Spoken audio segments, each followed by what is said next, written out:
Hello, my name is Lily. I'm a rising junior at the University of Pennsylvania, where I'm majoring in philosophy and minoring in statistics and music.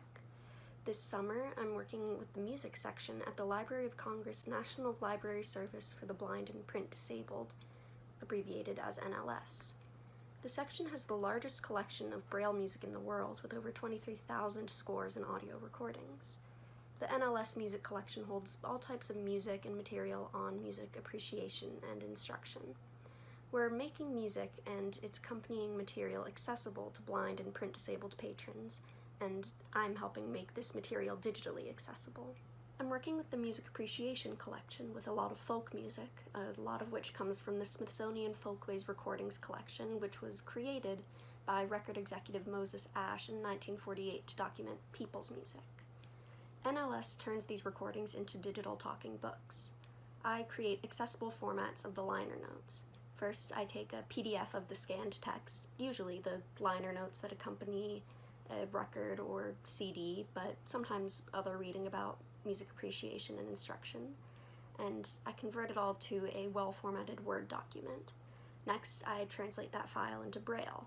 We use a tool called Duxbury to translate English text into Braille, and a member of our staff proofreads that version on a Braille reader. That original Word file I made will also be used to create an audio recording that'll be added to the digital talking book. I also help with the organization of metadata and information about the material, and I also help create the catalog records for Mark Voyager. For my project, I'm going to examine how much of the Folkways material has been digitized and converted to accessible formats compared to the rest of the digitized collection. I want to create a simple visualization of how much of the material exists in those multiple accessible forms. My name is Vivian Tompkins, and I'm a junior fellow working in the music section of the National Library Service for the Blind and Print Disabled, or the NLS.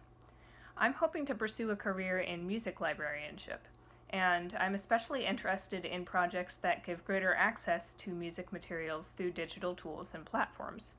And digital access is exactly what my project at the NLS music section this summer focuses on. My project centers on a collection of digital Braille music scores from the National Braille Association, a nonprofit organization that prepares and distributes Braille materials. The NLS music section has a large collection of scores from the National Braille Association, and this collection contains a range of different kinds of music, from partitas by J.S. Bach to songs by John Lennon and Paul McCartney. Some of these scores can already be found in the NLS online catalog. However, other scores still need to be cataloged, and many of the scores still need to be added to the Braille and Audio Reading Download Service, or BARD.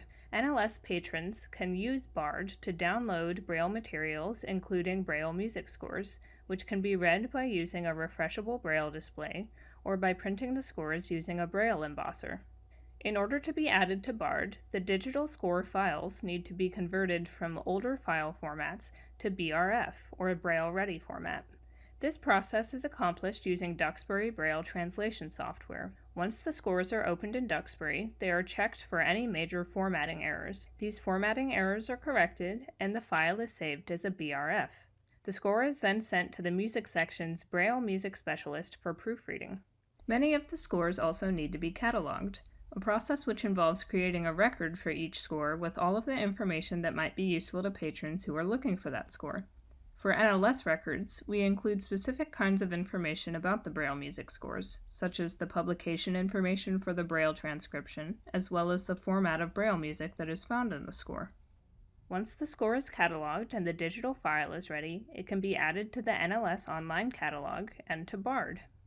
My time in the NLS music section has given me invaluable insight into the many different processes that go into making music materials accessible through digital platforms.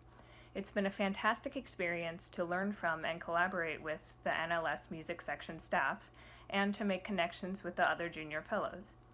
Even as we're all working from home, we've still been able to come together virtually to ensure that patrons still have access to the library's resources.